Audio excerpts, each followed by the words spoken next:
Thank you, Mr. Toastmaster.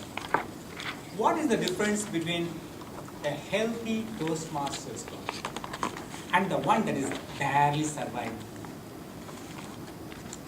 Any experienced club officer will tell you that a club's climate is the deciding factor in whether or not a member would decide to become, a guest would become a member, or members would continue to participate and remain active in the program.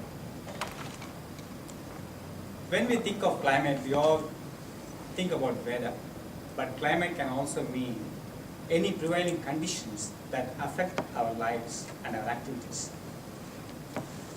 When we speak of a club's climate, we are talking about all the operations and activities, our attitude towards the club, and the willingness of guests to become members. So the climate can also include physical surroundings as well as feelings or vibes that people transmit to each other. Why it is very important? Because a club's climate enhances the performance and growth of the members. If most of the conditions are positive, then the chances of that the performance of the members will enhance. But if the conditions are negative, then the odds are stacked against long-term success. Think back to the time when you attended your first Toastmasters meeting. Did you get a good impression? If so, then it was due in part to the club officers. The club officers individually and collectively, they ensure that a number of Toastmasters standards are met. Many of these standards are centered around physical issues. For example, the setup of a room in an attractive, convenient fashion, having a desk at the entrance for members and guests to sign in all supplies. Credit those officers for their energy and efficiency. A quality physical atmosphere alone is not the only aspect of a positive Toastmasters club. Clubs that want to encourage stimulation, growth, performance must place a high priority on personal interaction among the members. Because as members, you rely on your relationship with other members and the feedback they give you that helps you to reach your goals. So as a member of the Toastmasters Club and of Toastmasters International, you play a major role in that interaction. First-time visitors see you as a representative of the club and its values. And new members look to you for guidance. And the long-term members, they rely on your mutual support. So through these, how can we enhance the club's climate? What can we do about it? First overhead, number one, arrive prepared and on time. As far as possible, try to come to the meeting 5 minutes before it starts.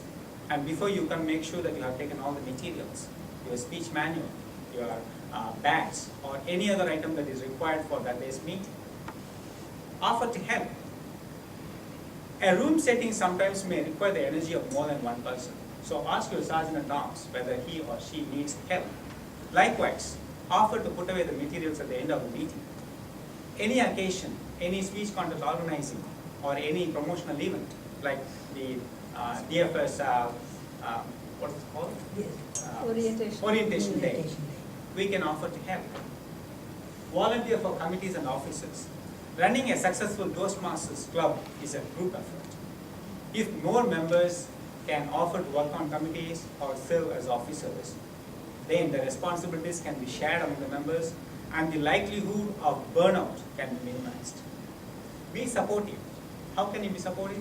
If you are attending a meeting, listen attentively. Give all your attention to the speakers.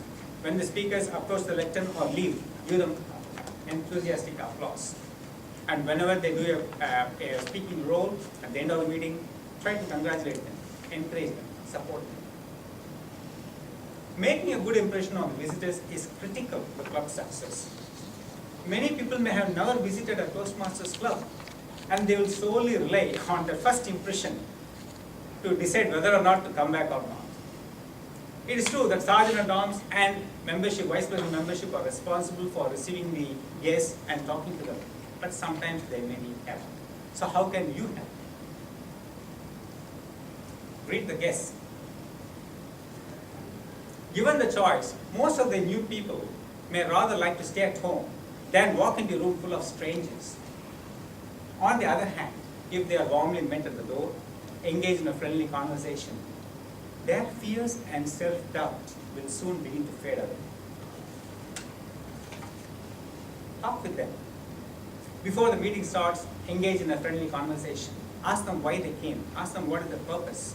Ask them how they knew about this club. And at the end of the meeting, ask for the feedback, how they felt. And lastly, invite them to join. Once the visitors have seen the club in action, invite them to join or at least come for the next meeting. When a club displays a very pleasant atmosphere, even the most timid visitor will feel compelled to come back.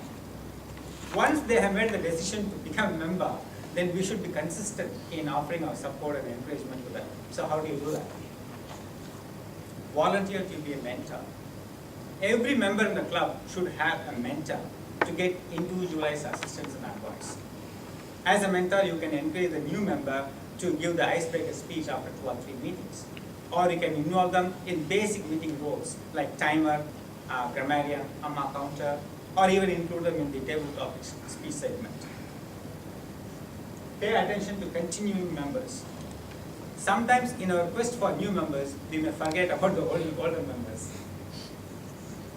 Whether a person has belonged to this club for 2 months or 2 decades, everyone deserves our encouragement, attention, and support. Most of us join Toastmasters to overcome our fear of public speaking, but some members may have additional goals. It may be that they want to develop some skills in giving technical presentations, develop some leadership skills. Whatever be their goals, you need to be aware of what they are and try to support as much as possible. New members rightfully merit your attention, yes, no doubt, but don't forget to be caring and courteous to the other seasoned members as well. Before the meeting starts, try to talk to your members as much as possible. Ask them what they're doing, how the restructure is happening in Rail Cup. Be considerate.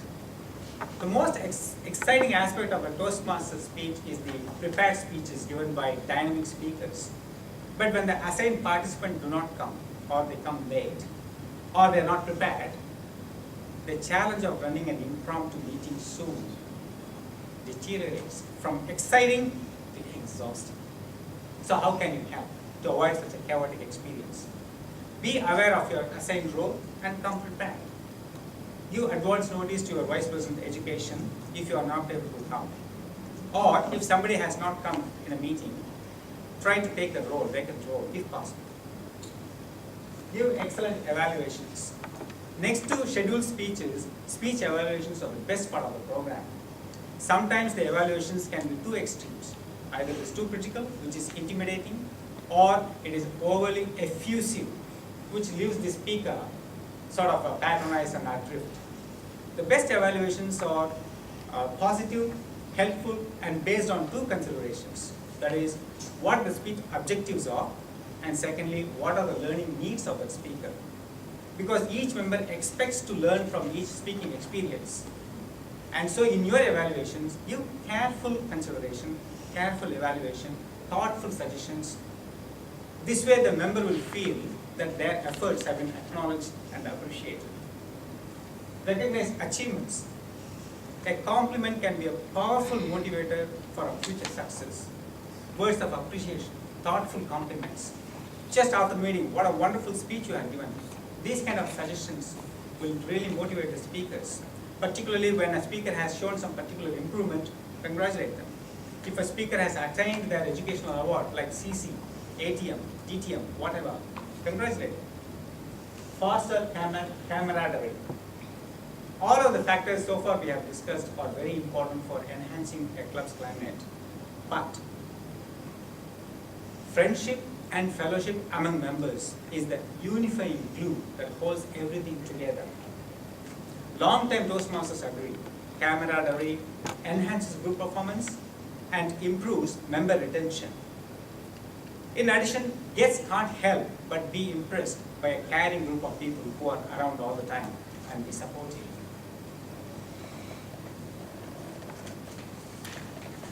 When you enjoy each other's company, each other's similarities, and respect each other's differences, and work as a team, the club will continue to thrive. In conclusion, ladies and gentlemen, every club, including those that are featuring well-attended meetings, need a club climate checkup from time to time. If you want our club to have the best climate, each one of us must help. By following the guidelines that we have discussed so far, we can build a positive club that would motivate every member to participate and enhance their skills. Together, everyone achieves more. Team, Mr. Toastmaster.